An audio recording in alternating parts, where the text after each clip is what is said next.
할렐루야. 아멘. 오늘은 대강절 첫째 주일입니다. 우리는 지난 11월 마지막 주일로 한 해기를 마감하고 교회 달력은 오늘부터 새로운 한 해를 시작합니다. 그래서 오늘 여러분 예배 마치고 가실 때 새로 나온 달력을 한 번씩 가져가시기 바랍니다. 한 가정이 하나가 아니라 한 개인이 하나씩 또는 생각나는 사람이 있으면 몇 개씩 가져가도 돼요.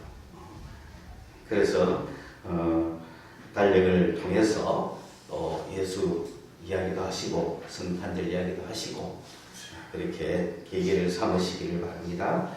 오늘 우리는 주님을 기다리는 대강절이라는 게 뭐 대강 하는 게 아니라 주님의 강림을 기다린다. 그래서 대강입니다. 대강절 뭐 용어를 많이 바꾸기도 하지만 그냥 가장 쉽게 그냥 대강절 첫째 주일입니다. 그래서 지금부터 4주간을 주님을 기다리는 심정으로 또 주님의 탄생을 기억하면서 묵상하면서 오늘 이 시간에 주님께서 어떻게 성탄에 우리에게 은혜를 주시는가 그런 것을 기다리는 계절이게 되는 것입니다. 이 성탄은 언제 예언이 되었느냐? 이사야 때 예언이 되었죠. 이사야가 하나님의 보좌에 올라가는 환상을 겪게 됩니다. 그래서 이사야 이전과 이후로 나눌 수 있습니다. 이사야 이전에 하나님은 사람들에게 나타날 때 불충분하죠. 하나님의 계시를 받은 자가 없습니다. 그렇게 완전하게 계시를 받은 자가 없어요. 그런데 이사야가 성전에서 있을 때에 하늘의 보좌를 경험하고 하나님이 계시는 그 보좌 앞에 자기가 이르러버린 거예요. 그러니 인생 역사에 엄청난 변화가 생기게 됐습니다. 이사야는 그곳에서 하나님의 말씀을 들었습니다. 누가 나를 위하여 갈고? 그게 뭐냐? 그 하늘에 계신 하나님은 우리 인간을 향하여 엄청난 계획을 갖고 계셨는데 이걸 누가 가서 전해주겠냐는 거예요. 그때 이사야가 내가 여기 있나이다 나를 보내소서. 이사야도 하나님의 뜻을 전하기에 부족하죠. 그래서 숯불을 입에 대줬습니다. 이사야는 이 땅에 왔지만 여러분 어느 누가 가장 완벽하게 하나님의 뜻과 하나님의 그 메시지를 전할 수 있겠어요? 한 단계만 지나가도 달라지는데 우리가 여러분 원조를 좋아하는 이유가 뭡니까? 한 번만 복사가 돼도 약간 뭔가 다르다 싶으니 하나님이 아무리 계시를 해도 그것을 전달하는 인간은 다 할 수가 없지요. 그러나 그 하나님의 그 조그만 거 하나만 해도 우리에게는 큰 역사를 이루는 겁니다. 그러므로 우리 성도들은 하나님의 지극히 조그만 역사 하나를 믿을 수 있어야 돼요. 내 몸, 발끝 전체를 다 획하는 그런 강력한 역사 한번 해보세요. 이러지 말고 지극히 작은 불꽃 하나가 꺼지지 않고 계속 있다면은 여러분 이 불이 온 대구 시내를 태울 수도 있는 겁니다. 그렇죠? 설명 아시겠죠? 네. 막 여러 가지고 그죠? 요 부치가 또 요 부치가 요 나무의 부치가 요 부치가 이 집에 타면은 나타나는 거예요. 하나님의 지극히 조그만 거 하나가 우리 속에 들어오면 그것이 나를 태우는 거예요. 내 삶 전체를 태울 수 있어요. 그렇기 때문에 지극히 작은 변화 하나를 믿으시라고요. 이사야가 전해준 것을 이사야는 저는 그렇게 생각해요. 가장 그래도 선지자 중에서 가장 많이 전해준 자다. 근데 이제 안 믿잖아요, 사람들이. 그래서 이사야가 이야기했잖아요. 내가 전한 것을 누가 믿었느냐? 누가 믿겠어요? 하나님의 아들을 이 땅에 보내주겠다 그런데 누가 믿겠어요? 우리는 믿죠? 복받은 자들이에요. 믿는 자들인 거예요. 근데 이사야가 하나님을 만나고 와서 하나님께서 아들을 보내주시겠다고 했다 했는데 누가 믿겠어요? 이 도란다. 그래 이사야도 압니다. 안 믿을 줄을. 그렇지만 믿는 자들 위해서 외쳐야 되는 거죠. 그때가 BC 700년도 더 넘은 경입니다. 그런데 700년이 지난 후에 드디어 나사렛에 사는 마리아라고 하는 처녀에게 천사가 찾아왔어요.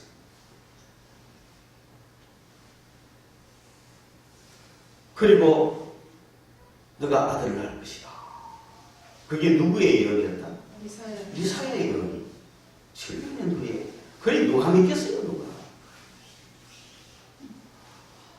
이사야 시대에 그런 걸 외쳤어도 700년이 내려왔어도 그 700년간 성경을 읽은 사람들이 믿는 사람도 있고 안 믿는 사람도 있겠지만 그러나 주님의 때가 되면 또 누구에게 찾아오셔서 그 나타나신가 역사를 보여주는 겁니다.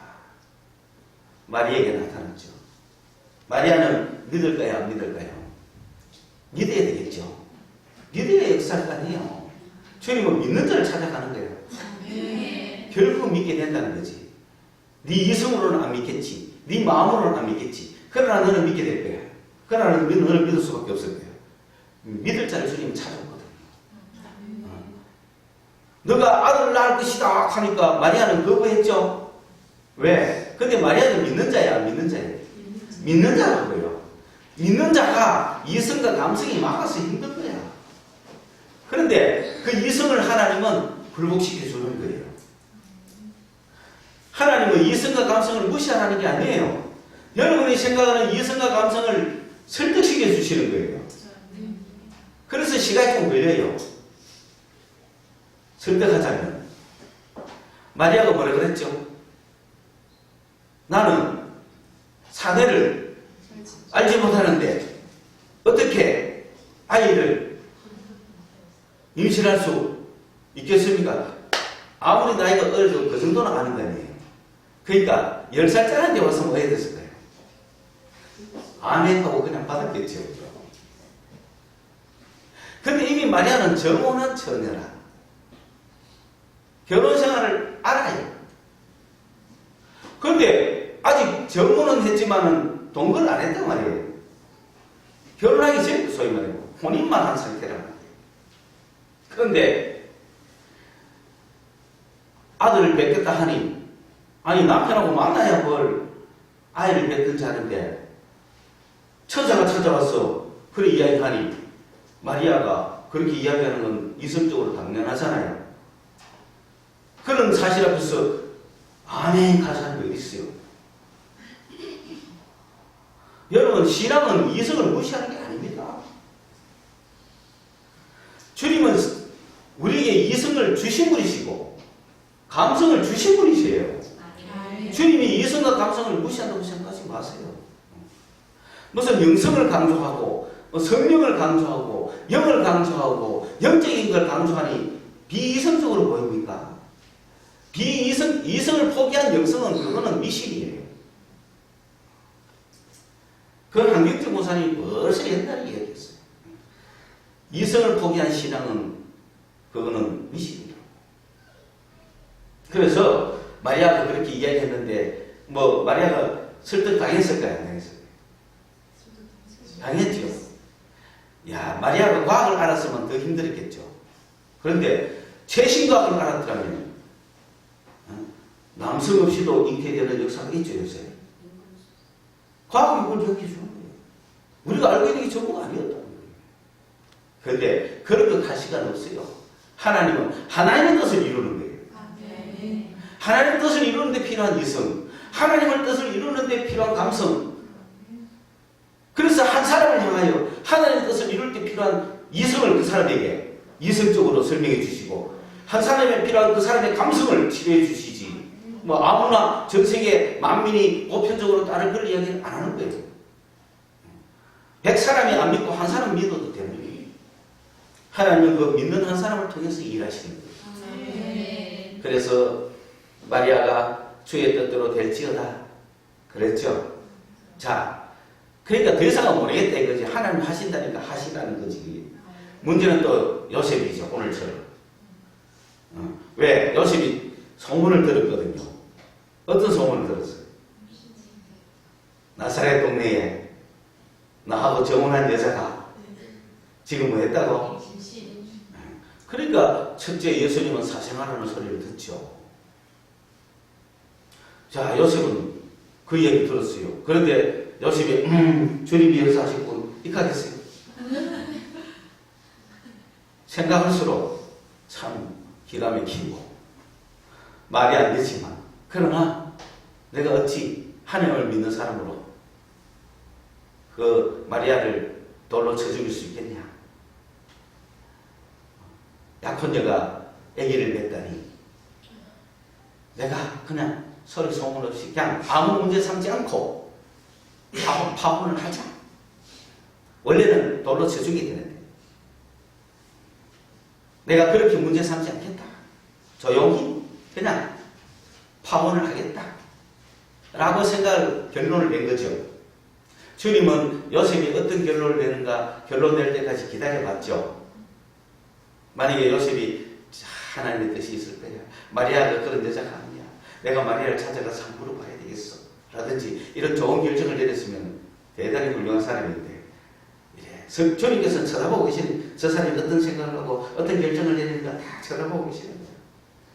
그래서 자기 힘으로 좋은 결정을 잘 내리면 이 사람은 이성이 훌륭한 사람이에요.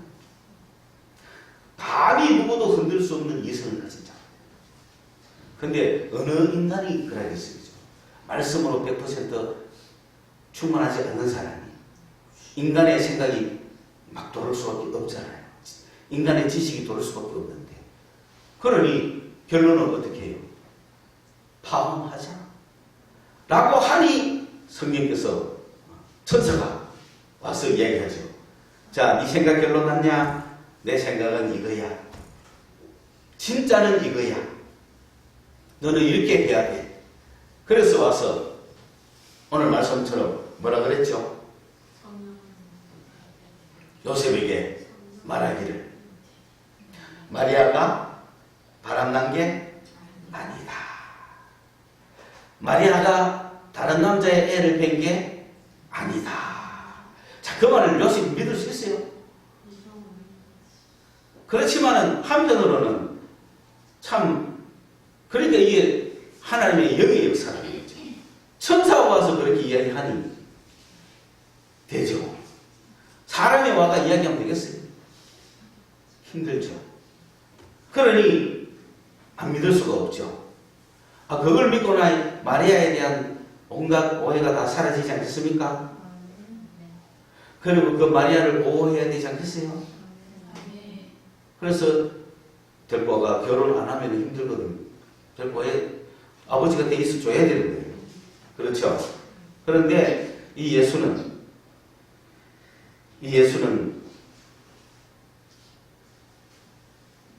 사실 사람의 후손이 아니죠. 여자의 후손이죠. 족보를 보면은 아브라함이 이삭을 낳고 했는데 이삭이 야곱을 낳고, 우리가 생각할 때 처음에는 좀 그랬어요. 엄마가 놓지 아버지가 놓나? 그래 싶었어요. 근데 아버지 날 낳으시고 어머니 날 기르시니 켰을 때도, 야, 좀 시가 좀 이상하지 않냐? 그런데 전부 아버지가 낳고 되는데 마지막 예수님은 뭐라 그랬어요? 마리아에게서 예수가 나시니라. 수동태예요. 그는 누가 낳았다는 얘기가 없어요. 예수는 누가 낳은 게 아니고 그 족보 맨 끝에, 여러분 마태복음 700일 때 낳고 하니까 이게 뭐야? 무시하고 지나가죠. 그게 정말 재밌을 때 성경이 재밌는 거예요. 야, 누구 났구나. 요새 안 났다면 큰일 날 뻔했구나. 아, 요거 나왔나. 아, 요거 안 났으면 큰일 날 뻔했구나. 그러다가 예수께 오니까 누가 나았다는 게 아니고 마리아에게서 예수가 나셨다. 그것을 은혜 받는 거예요. 그 예수는 사람의 후손이 아니고 여자의 후손이라는 창세기 3장 15절에 말씀이 이루어지는 거죠. 그래서 이제 예수님이 탄생하셨는데 마리아가 이 예수님의 탄생을 누가 기다렸느냐? 사실 이사야가 기다렸겠죠. 그런데 그 시대에도 아들이 태어났어요. 그 시대에도 아들이 태어났는데 그 시대에 아들이 태어났지만 그 시대를 700년경에 태어난 아들은 그 시대 상황을 보면 히스기야였습니다. 왜냐하면 히스기야가 유다를 구했으니까요. 보라 처녀가 잉태하여 아들을 낳으니 그 이름을 임마누엘이라 하리라. 이사야가 예언하면서 선언했을 때 이 아이가 엄마 아빠를 알기도 전에 선과 악을 알기도 전에 그러니까 아주 어릴 태어난 지 얼마 안 돼가지고 그죠? 저 유다를 괴롭히던 두 지팡이를 부지깽이를 쫓아버리겠다고 베가 러신이라고 하는 그 유다의 대적자들을 유다를 두 나라가 협곡에 치도록 왔는데 그런데 히스기야가 그 당시에 그 히스기야의 아버지가 얼마나 떠들겠어요. 그런데 그 이사야가 걱정하지 마라. 하나님이 아들을 주시는데 적을 다 물리칠 거다. 그러니까 이 아들이 누군지는 성경학자들은 매번 기다렸겠죠.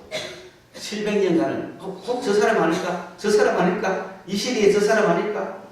그러나 로마가 지배하고 로마의 식민지가 되었던 그 헤롯 왕 때에 드디어 나사렛 동네의 마리아에게서 예수가 났는데 이때야 비로소 천사가 와서 이 아들이 그 아들이다. 그래서 마리아는 엘리사벳에게 달려갔습니다. 엘리사벳에게 달려갔을 때 엘리사벳 뱃속에는 세례 요한이 있었어요. 세례 요한이 예수를 알아보고 뛰었다 그러죠. 얼마나 기쁘고 감사한지 예수를 쳐다보면 뛰었다는 거예요. 이 복음이죠. 드디어 해산할 기한이 차서 베들레헴으로 왔던데 그 베들레헴에서 예수를 처음 본 사람이 누굽니까? 베들레헴에서 예수를 기다려 목이라고 시작되죠. 그죠? 베들레헴에서 그들은 처음 봤습니다.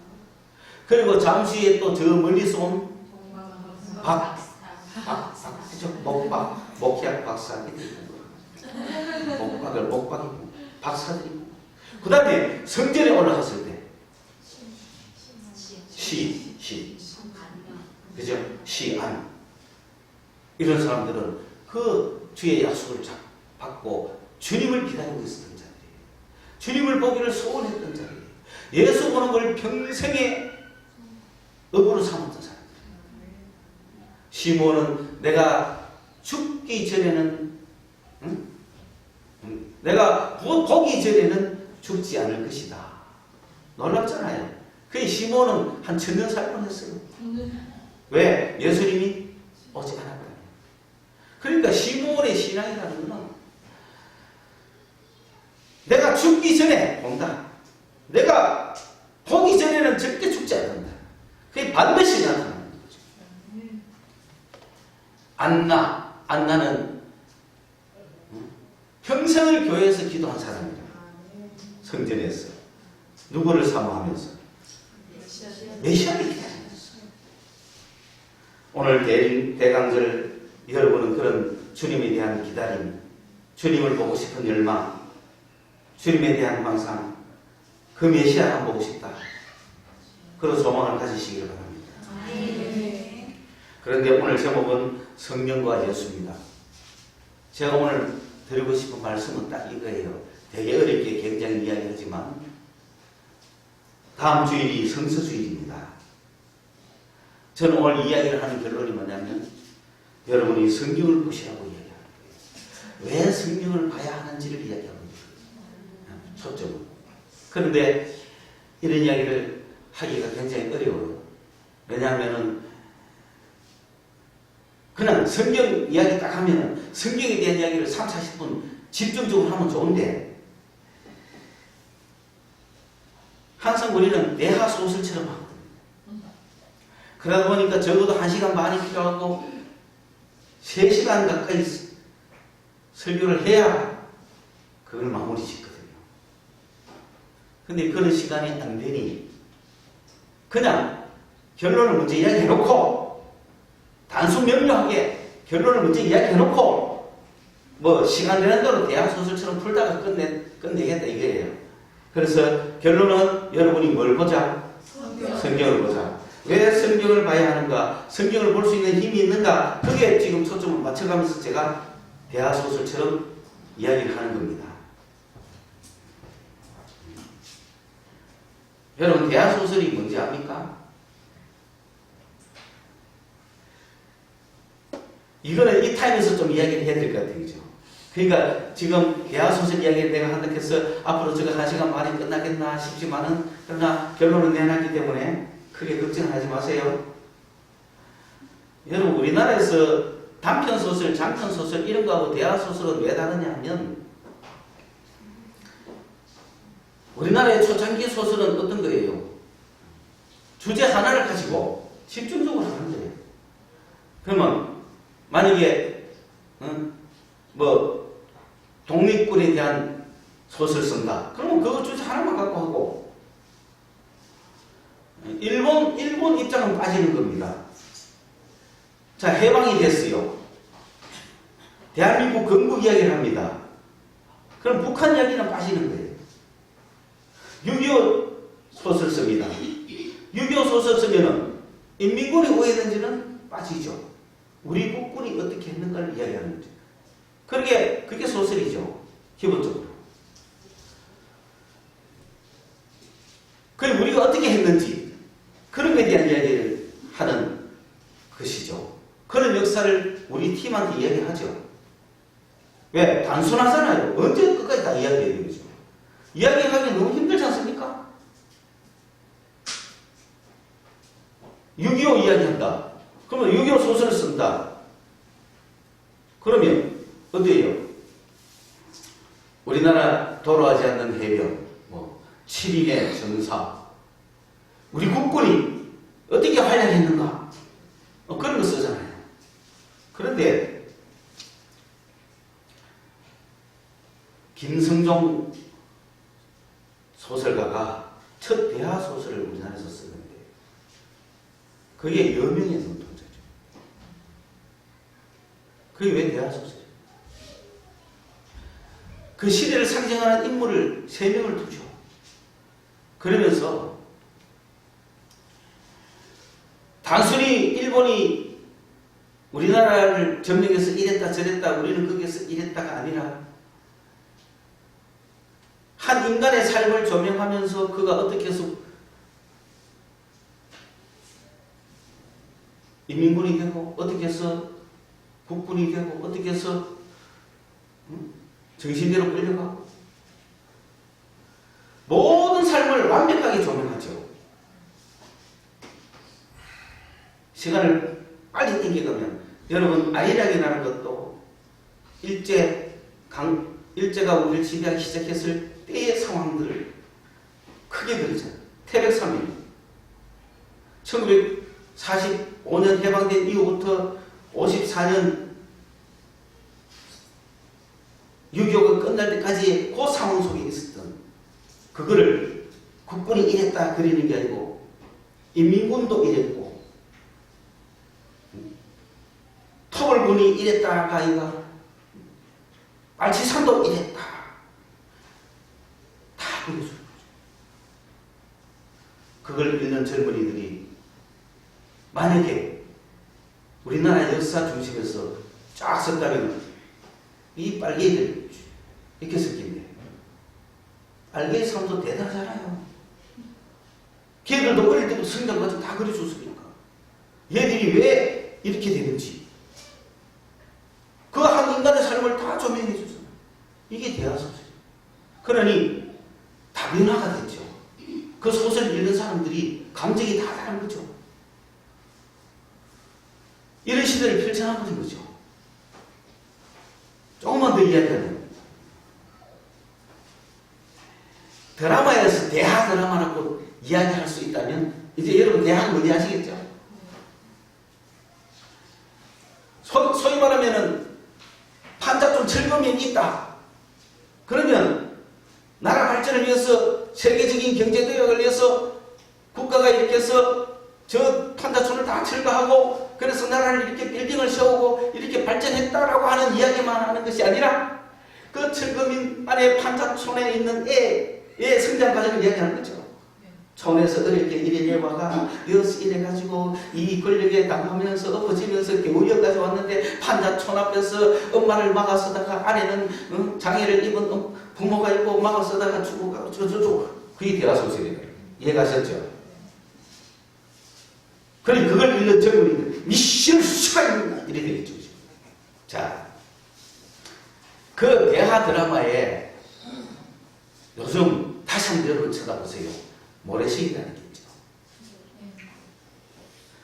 요새 모래시계의 대사들을 다시 보면 대단합니다. 왜?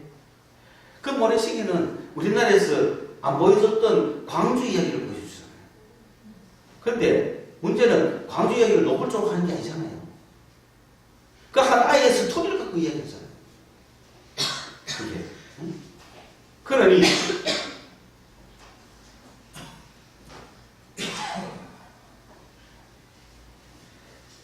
거기에 등장하는 여자가 있죠. 여주인공 누구예요? 고현정이죠. 고현정이는 아버지가 박근혜인데 아주 냉철하게 돈을 벌죠. 냉정하게. 자본주의의 표상이죠. 근데 상대가 불리하니까 딸을 납치했어요. 근데 인질을 잡아놓고 너 이거 나한테 넘겨. 했을 때 박근혜가 딸 보고 잘 들어라. 나는 니를 구할 생각이 없다. 사실 그 말은 사실은 아니죠. 상대도 듣고 있으니까. 상대를 속이기 위해서 딸에게 했는데 딸도 같이 속은 거죠. 아버지가 날 안구하는구나. 날 버렸구나. 그때 입은 상처가 평생 가는 거죠. 그때 그 한번. 그러니까 그것도 참 좋은 방법 아니에요. 그죠? 한 인간의 뭔가를 희생하면서 되는 거잖아요. 그런 고현재가 대학 때 갔을 때 1980년대 대학 때 갑니다. 어디에 들어갔을까요? 70년대 말부터 대학 때 가는데 처음에 들어가보니 유신철폐 수업 거부 이거 하다가 거기 들어가서 공부를 하는 겁니다. 그게 지금 무슨 공부죠? 수사파 공부예요. 지금. 그러면서 고현정은 완전 수사파가 됐죠. 그리고 아버지한테 따지죠. 너 공부하는 거 당장 차.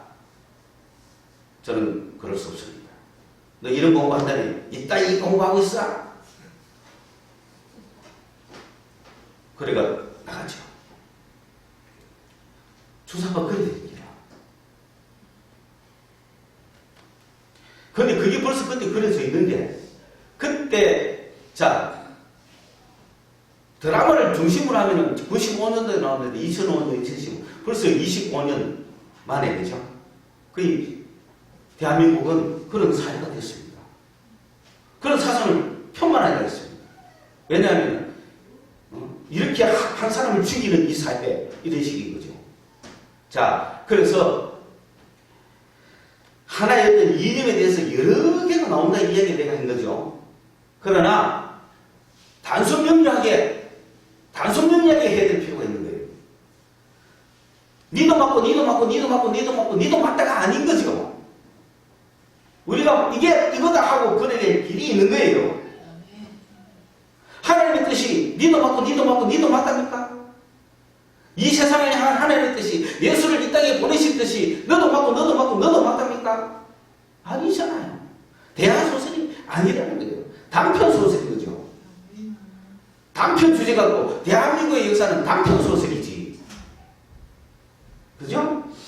그러니까 딱딱딱딱딱 하고 나와야 될 거 아니에요.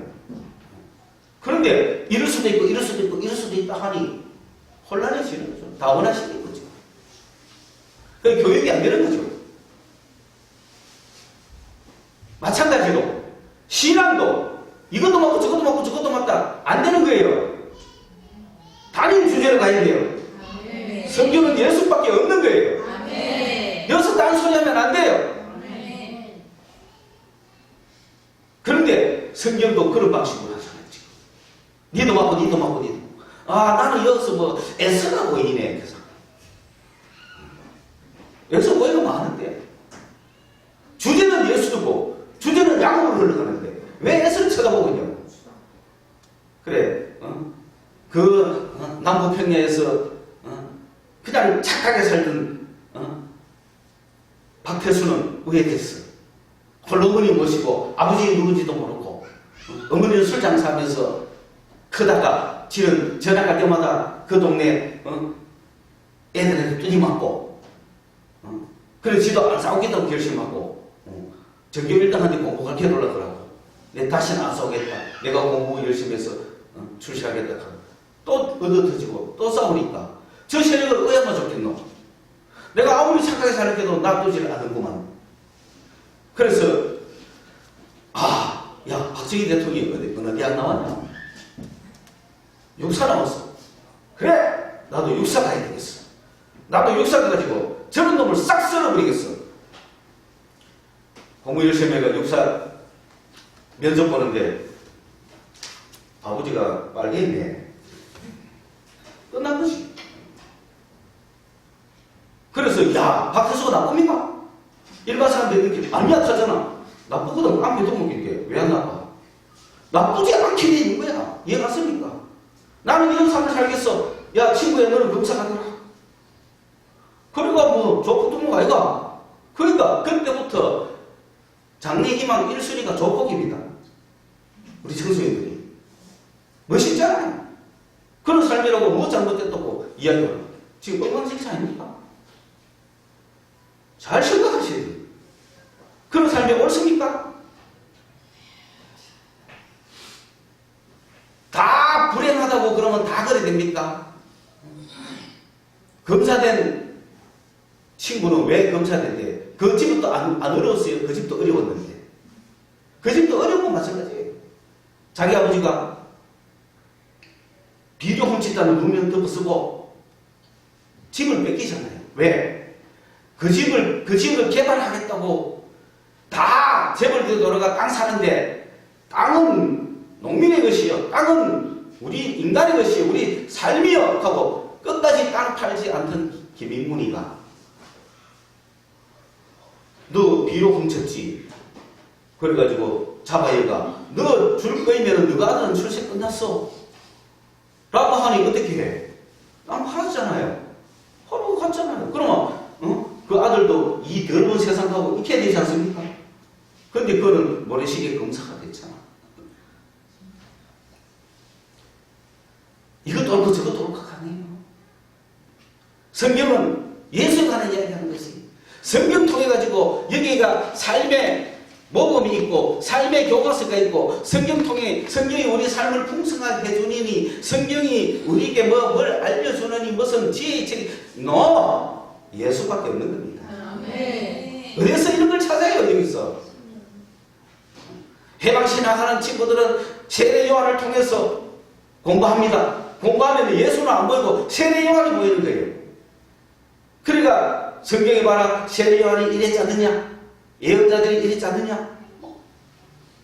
이 땅에서 정의 평화 운동을 하지 않았느냐? 그런 식이에요.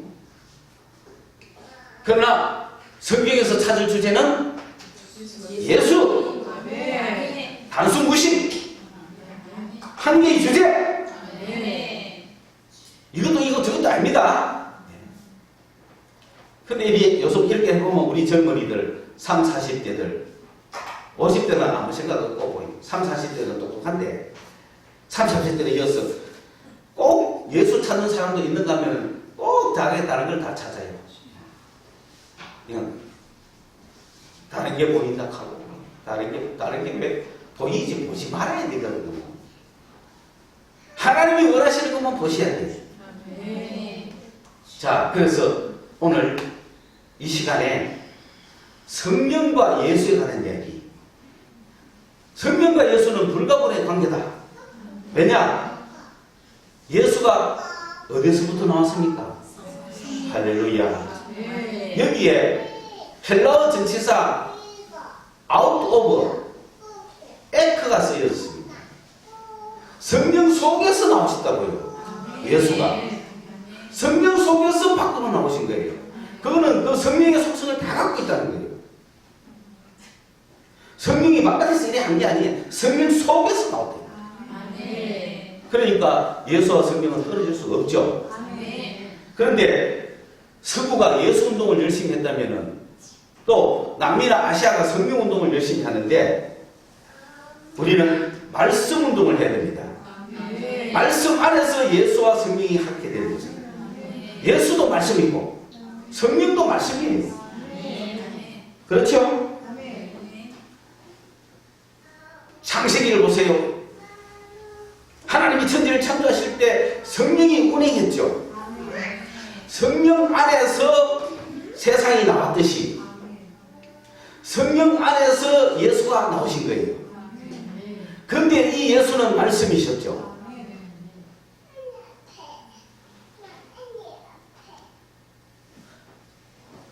그 말씀이 육신이 되어서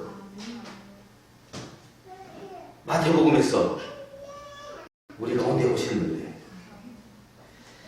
이 성령이 이 땅에 오신 것도 예수께서 이 땅에 오신 것도 성령 안에서 오고 그리고 예수가 이 땅에 오셔서 예수만 봐도 모든 은혜가 되는데 예수님 이 땅에 계시니까 성령을 보내주셨고 성령이 오셔서 우리를 어디로 끌고 갑니까? 말씀을 끌고 가는 거예요. 말씀은 예수잖아요. 이 말씀을 꼭 끌어가서 이 말씀 안에서 예수를 보라는 거예요. 예수를 만나라는 거예요. 성령을 주신 이유가 딴 게 아니에요. 그런데 우리는 그것도 모르고 성령 받고 산으로 갔어요. 부름받아 나서니 산으로 막 가가지고 성령 안에서 헤매다가 신학을 가야 되겠다 하고 부름받아 나서니 신학 갔더니 신학에서 신학을 가르치면서 예수는 안 가르치고 철학을 가르치다가 그만 성령을 잃어버리고 방언받고 신학 갔다가 나올 때는 방언 안 합니다. 한때의 추억입니다. 그러니까 뭐 하겠어요? 그래서 예수 운동 따라가고 성령 운동 따라가고 말씀 운동 따라가는 게 아닙니다. 지금 수많은 성령 운동들 그게 왜 잠깐 보이다가 안개처럼 사라집니까? 말씀을 안 타서 그런 거예요. 성령 운동 또 지금 신사도 운동까지 나왔지만 별 볼일 없어요. 성령은 말씀을 타게 되어 있습니다. 에베소서 6장 여러분이 잘 아시는 대로 성령의 금, 곧 하나님의 말씀. 성령이 하나님의 말씀을 사용하면 놀라운 역사가 일어나게 돼요. 그래서 성경 가지고 어떤 사람이 예수의 이름으로 물러가라 해도 마귀는 안 물러갑니다. 그러나 성령으로 역사하는 것은 다 되게 되는 거예요. 성령은 말씀으로 역사하는 거예요. 그래서 성령을 모시게 되는 거예요. 우리가 처음 예수 믿다가 은혜 받죠. 말씀으로 은혜 받을 수도 있지만 성령 받고 은혜 받을 수도 있죠. 성령 받고 은혜 받고 제 경우를 이야기합니다. 성령 받고 은혜 받다가 성경 안 봤어요. 성령이 계시는데 뭐 필요 없어요. 주님을 직접 만나고 기도 열심히 하고 성경은 편의상 한번 일동은 해야 되니까 한번 했죠. 또 성경 한번 보고 싶으니까 보긴 봤죠. 그러나 기도로 하는 게 기도로 기도를 하다 보니 막 어떤 사람은 막 기도하면서 막 진동이 나거든. 이거 막 따라가라 하고 막 그래서 사람들이 따라오다 보니 막 익혀사고 막 익혀사고 막 익혀사니까 어느 게 맞나 이 말이지. 그래 또 거기서 또 열심히 해본 사람들이 야 일하지 말고 이거는 지금 능력이 나가잖아. 어떻게 하라고? 돌아야지. 그럼 돌아야지. 그래서 뭐 하는 짓이 뭐. 그래서 말씀을 떠나서는 너무 힘들다. 말씀이 그래 놨나? 말씀은 그런 게 없어. 물론 이게 나쁘다는 말은 아니지만 그렇다고 뭐 꼭 그래야 되는 말이지. 그러니까 기도의 세계는 끝도 없더라고. 세텐다도 없고 여기서 씩 한다고 뭐 마귀가 나오는 소리입니까? 뱀이 나오는 소리입니까? 뭐 춤 태택 맞는다고 뭐 지금 재 빠져나오는 소리입니까? 그게 절대로 아닙니다. 성령 받으신 분은 어디로 가라고? 말씀. 성령이 말씀을 풀어주신다고요. 성령이 말씀을 풀어주신다고요. 성령의 검이 거기서 나오는 거예요.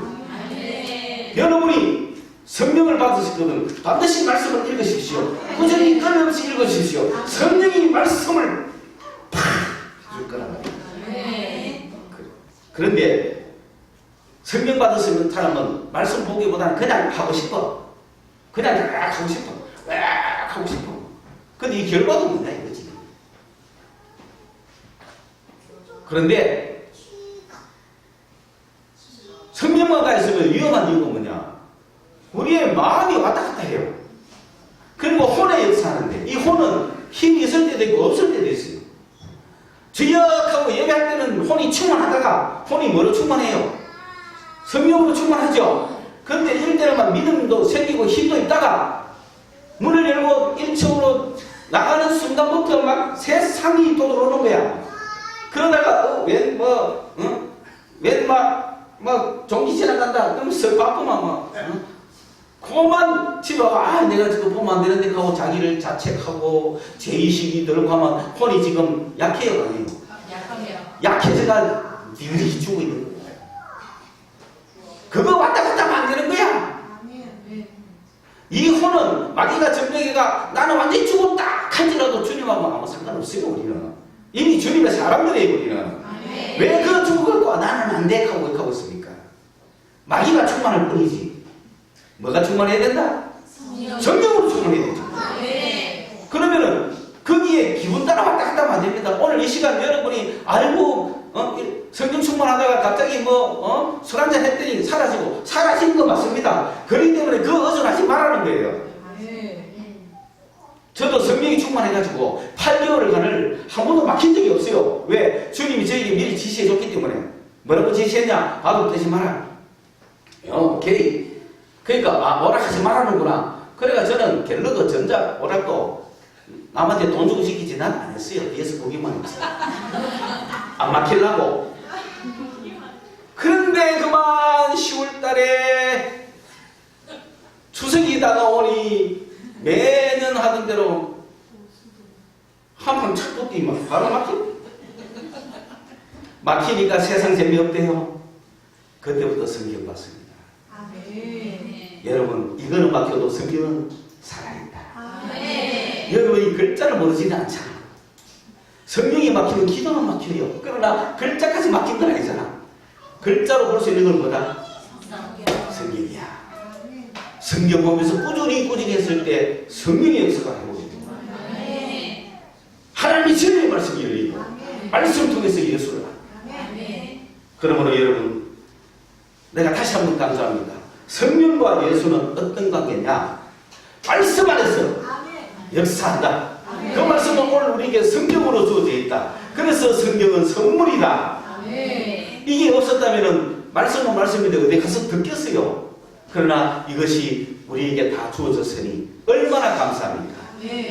중세 철학이 아무리 많지만은 마르틴 루터의 단편 소설 오직 예수 하나 때문에 개혁이 일어났잖아요.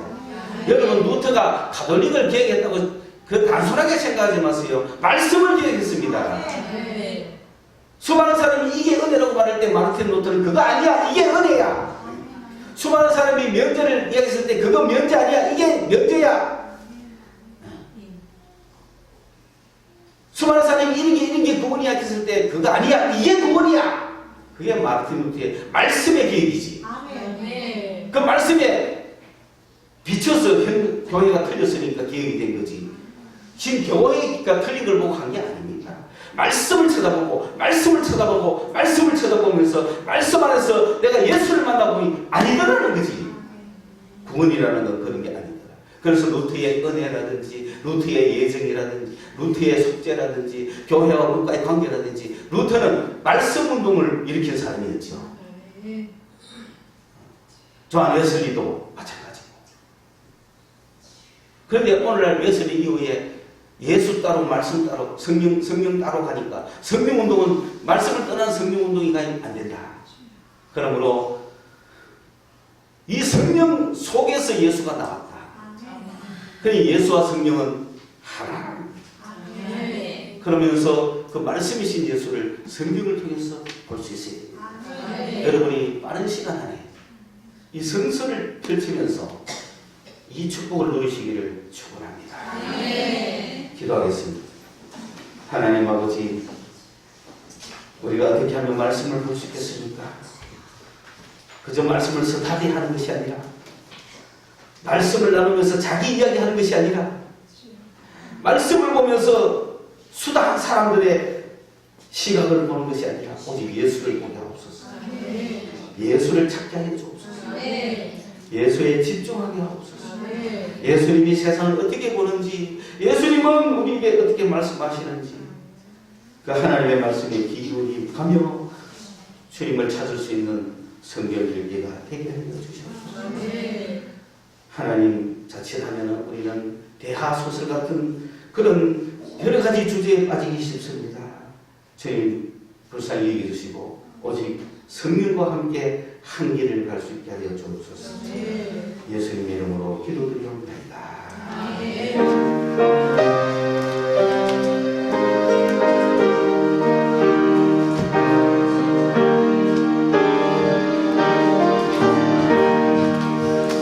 주의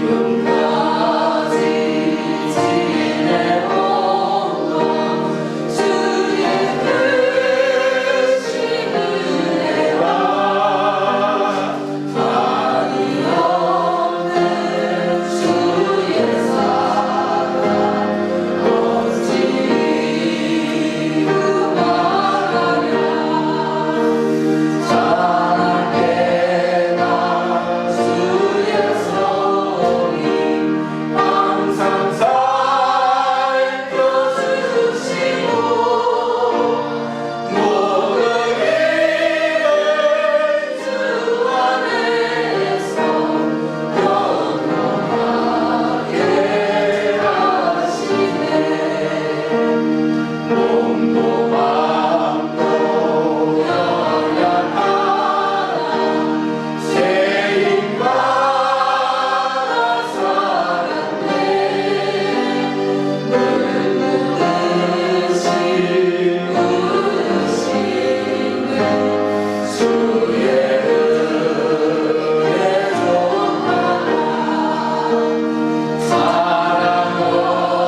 새해를 마감하면서 새로운 한 달, 새로운 한 해를 준비하면서 특별히 주님 앞에 찬양으로